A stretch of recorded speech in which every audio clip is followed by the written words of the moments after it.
Hashtag Dark Day After Thanksgiving. Hashtag Thanksgiving Truth.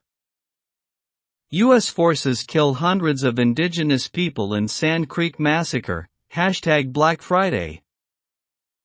On November 29, 1864, American troops murdered more than 200 Cheyenne and Arapaho people who were living peacefully along Sand Creek in eastern Colorado.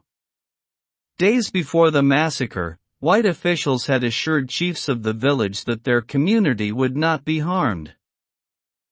At dawn on November 29, hundreds of U.S. soldiers led by Colonel John Chivington surrounded the village.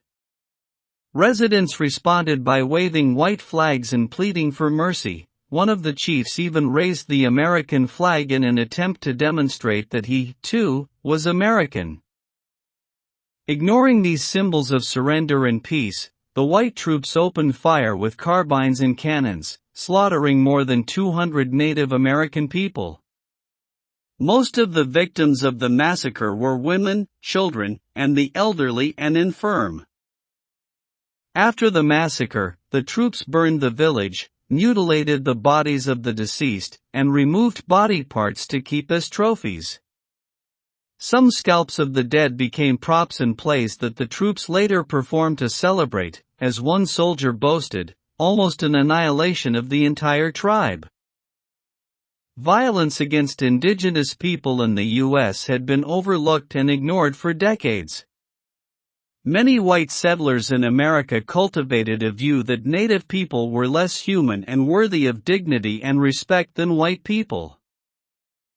This was evident in the horrific violence and slaughter on display at Sand Creek.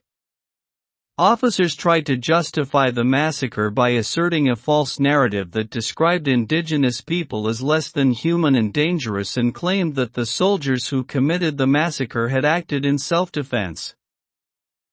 This fabricated account was disputed by other American soldiers who witnessed the massacre and felt compelled to tell the truth.